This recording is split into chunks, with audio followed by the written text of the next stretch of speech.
I am not great at giving these speeches. As many of you here may remember the last time I gave one, and I called my brother my sister. So here I am tonight to talk about my Uncle Stacy. In all honesty, and given this history, I did try to use ChatGPT to write this speech, but it didn't really get the relationship I have with Stacy. Simply inputting cousin wedding speech did not work, since it's not a great description of us. No.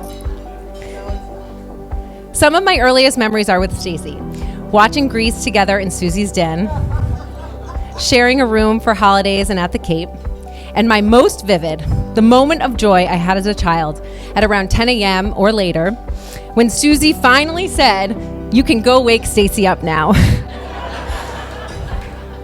Stacy and I were dance partners, co-authors of great poetry, perpetual hunters for the best black flat, and always the best at serving Grandma's spinach quiche. Stacy and I have seen each other through many relationships, but I'll never forget when we went out to lunch and she told me about John. She described him as caring and thoughtful and kind. I was overprotective and skeptical. Until we met John. He immediately became a part of our family, and I don't mean just as the funkle, although my kids do, and dog, treat him as a playground. John is easy to be with, a wonderful house guest, and most of all, treats Stacy with the most respect and care. Tonight, I was excited, of course, to spend time with our immediate Weber family. But how amazing to see our second and third cousins, our first cousins twice removed, our second cousins once removed, in-laws, and even honorary family members. This is not a surprise, but because we all know Stacy loves and prioritizes her family above all else. And I'm happy to now officially count John and his family in that group as well. So cheers to Stacy and to many more occasions we spend together. I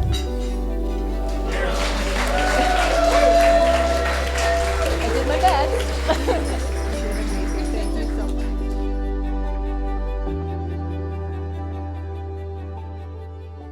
Maybe we're made for a time like this, counting each breath so we wouldn't miss it. Don't close your eyes, undecided in all our trouble. Say goodbye, well you know I'd follow. Don't close your eyes.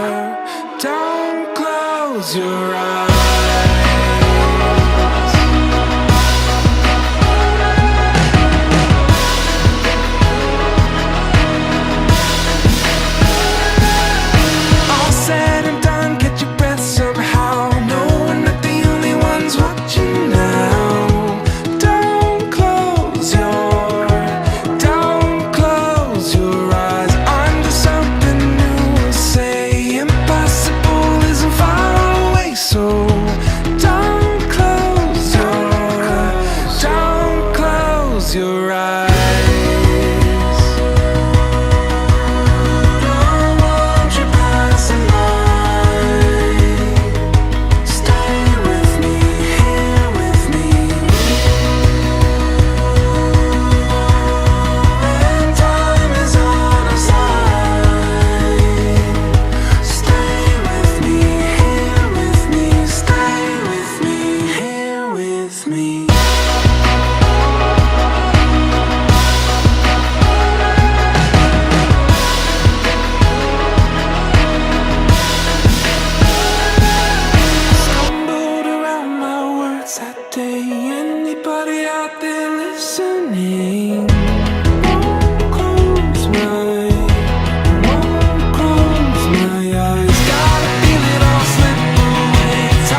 There's something deeply powerful about finding love later in life. It is a choice, a conscious, mature, and wholehearted decision to share the road ahead, hand in hand. To the family and friends gathered here, your presence is a reminder that love in all its forms is strengthened by community. It would be amiss not to particularly mention two special individuals whose joy at this occasion might even be greater than that of the bridal couple, their mothers, Susie and Janice.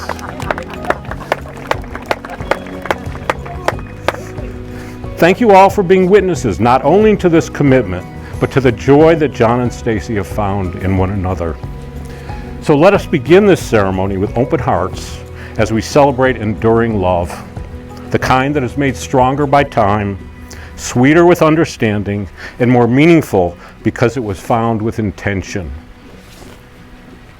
Since I was largely at a loss how to write this ceremony, I asked Stacy and John individually and privately to write to me about their relationship. These thoughts were mature and insightful. Those were Stacy's, weren't they? Not surprisingly, when asked separately, Stacy and John express many of the same themes. They share the same core values and a deep joy in having found the perfect partner to share their lives with. At the same time, they are very different individuals, each with their own unique needs, desires, strengths, and yes, even weaknesses. But it is in those differences that something beautiful happens. Their strengths complement each other, and their weaknesses are met with patience, understanding, and support. They don't just accept each other's differences, they embrace them, knowing that together they are stronger and more complete. Stacy shared how John has a special talent for making her laugh, even when she doesn't want to. And John, in turn, spoke about how much he loves being the reason she smiles. They fit together like two perfectly matched puzzle pieces. They met about 8 years ago and became friends, socializing in a group of individuals who became their friends in common, many of whom are present here. Stacy figured out the possibility that they could be more than friends long before John. Not a shock. Stacy mentions the importance of their friends and later their families, championing the relationship. She indicates that everyone around them, including maybe John subconsciously, knew the potential of the relationship before John realized it consciously.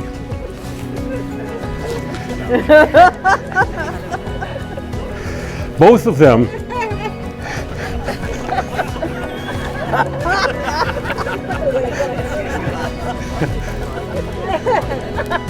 this obviously rings true among many people here.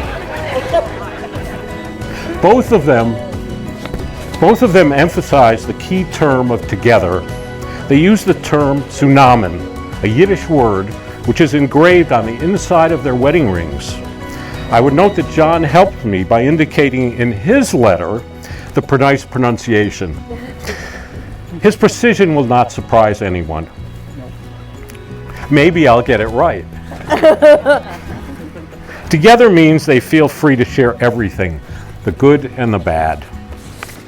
To attain tsunamen, the key for them is complete trust in each other. No judgment, just complete support. They both discuss the importance of their ability to deal with disagreements, inevitable with any couple, but perhaps even more important for two individuals who are leading successful and settled lives for a long period. They have agreed that the importance of any disagreements is minuscule in relation to the importance of the relationship. They have agreed to step away from the squabble and discuss it calmly later. As John put it, later on we can talk things out and discuss which of us is right and which of us is John.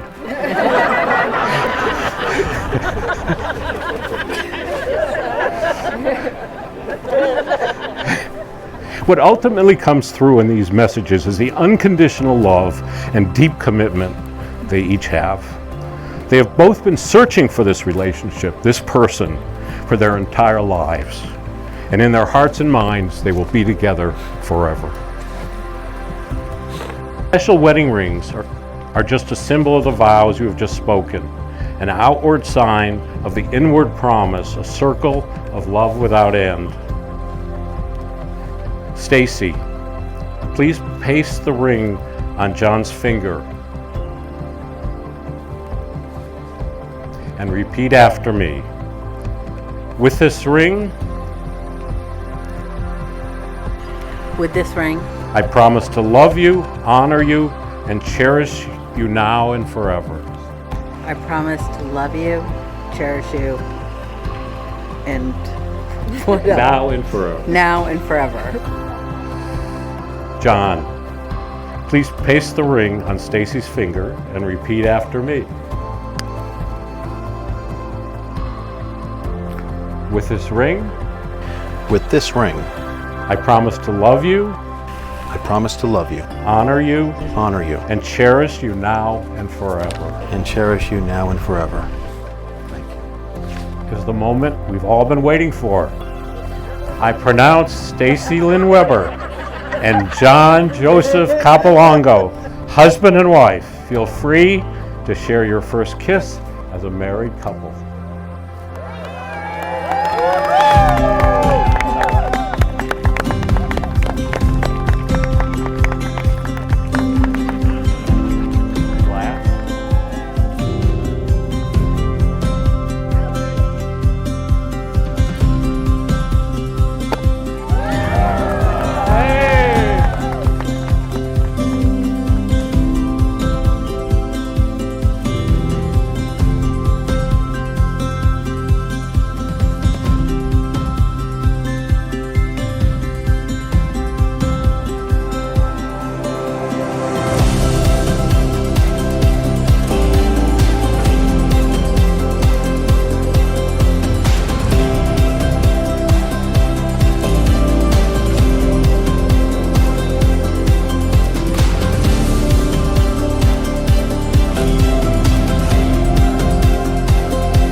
All kidding aside, I really love John. And as he will attest to, you only hurt the ones you love. That's my mantra. John is the dumbest smart person I have ever met. Those are the people who know him, right? That is, everybody's ever met him understands that. But he has the kindest nature, the warmest heart, and the greatest right to be loved for the spectacular human person he is. For this, I think we all need to thank or / blame my mother. Mom, stand up and take a bow. Oh wait, you are standing.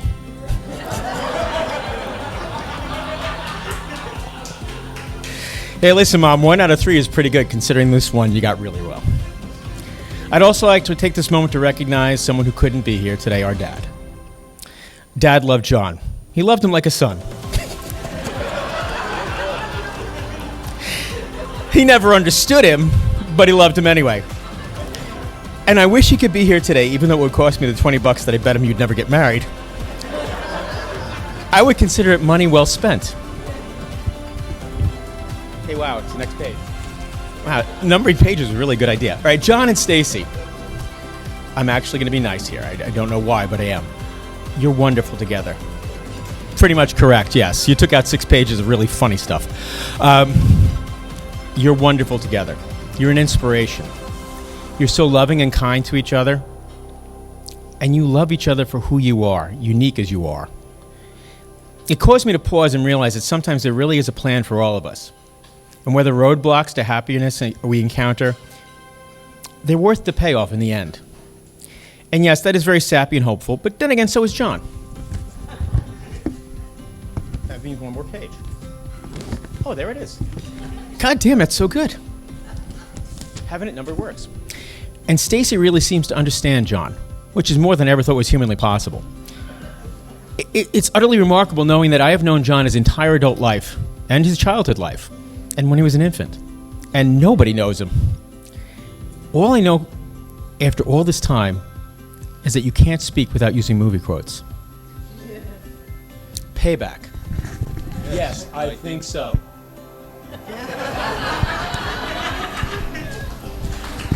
To John and Stacy, many happy years.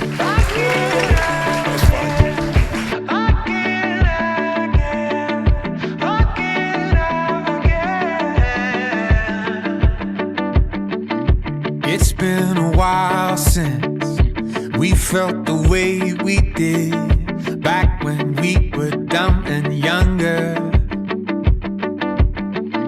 It's been a while since I looked into your eyes and saw starlight, bold, bright colors. Yeah, when I'm down, when I'm dry, no one else.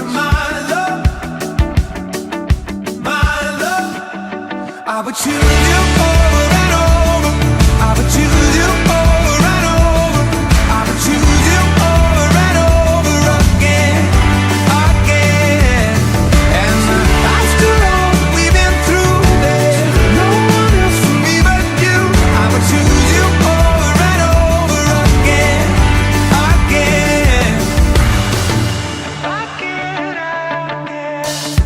You are the real thing. Novel before the film, all the nuance, every letter.